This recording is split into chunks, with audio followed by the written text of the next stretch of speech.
इतिहास की पुस्तक दूसरा भाग अध्याय 23। इतिहास की पुस्तक दूसरा भाग अध्याय 23। 7वें वर्ष में यहोयादा ने हियाव बांधकर यरोहाम के पुत्र अजर्याह, योहानान के पुत्र इश्माएल, ओबेद के पुत्र अजर्याह, अदायाह के पुत्र मासियाह और जिक्री के पुत्र एलीशापात इन शतपतियों से वाचा बांधी।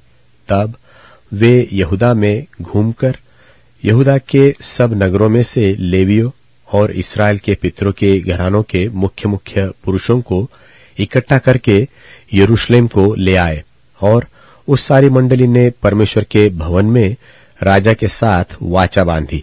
और यहोयादा ने उनसे कहा, सुनो, यह राजकुमार राज्य करेगा, जैसा कि यहोवा ने दाऊद के वंश के विषय कहा है।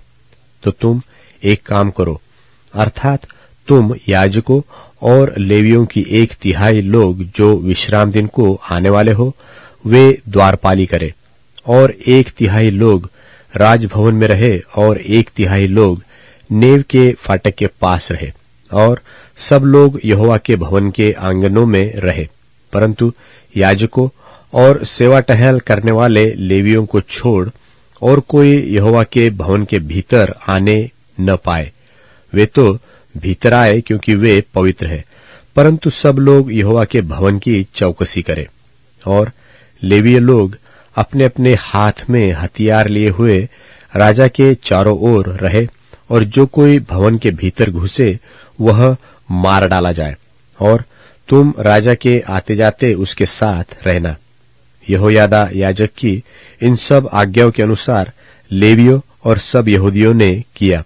उन्होंने विश्राम दिन को आने वाले और विश्राम दिन को जाने वाले दोनों दलों के अपने अपने जनों को अपने अपने साथ कर लिया, क्योंकि यहोयादा याजक ने किसी दल के लेवियों को विदा न किया था।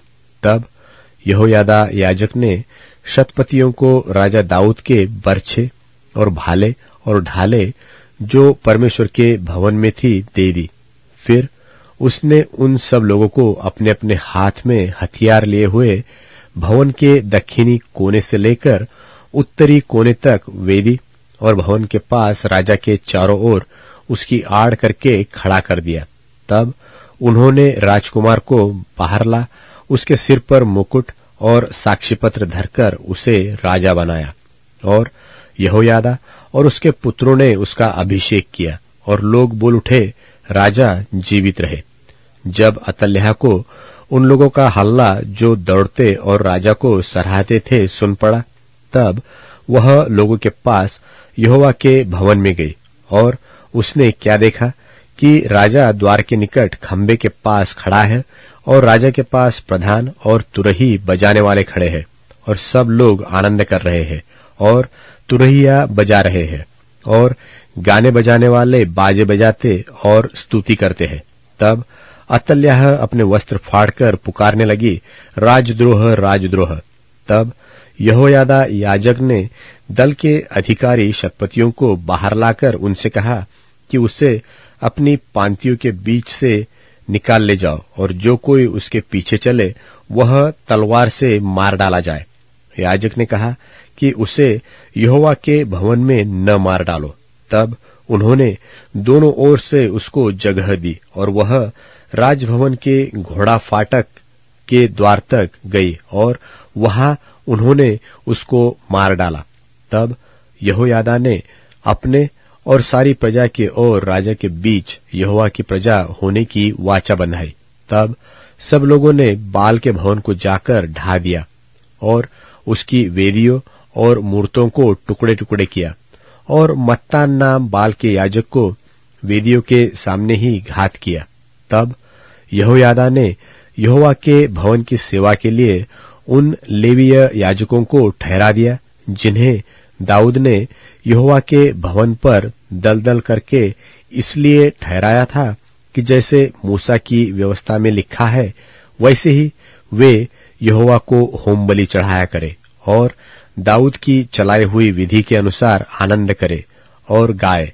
और उसने यहोवा के भवन के फाटकों पर द्वारपालों को इसलिए खड़ा किया कि जो किसी रीति से अशुद्ध हो वह भीतर जाने न पाए, और वह शतपतियों और रईसों और प्रजा पर प्रभुता करने वालों और देश के सब लोगों को साथ करके राजा को यहोवा के भवन से नीचे ले गया और ऊंचे फाटक से होकर राजभवन में आया और राजा को राजगद्दी पर बैठाया। तब सब लोग आनंदित हुए और नगर में शांति हुई। अतल्याह तो तलवार से मार ही डाली गई थी। तलवार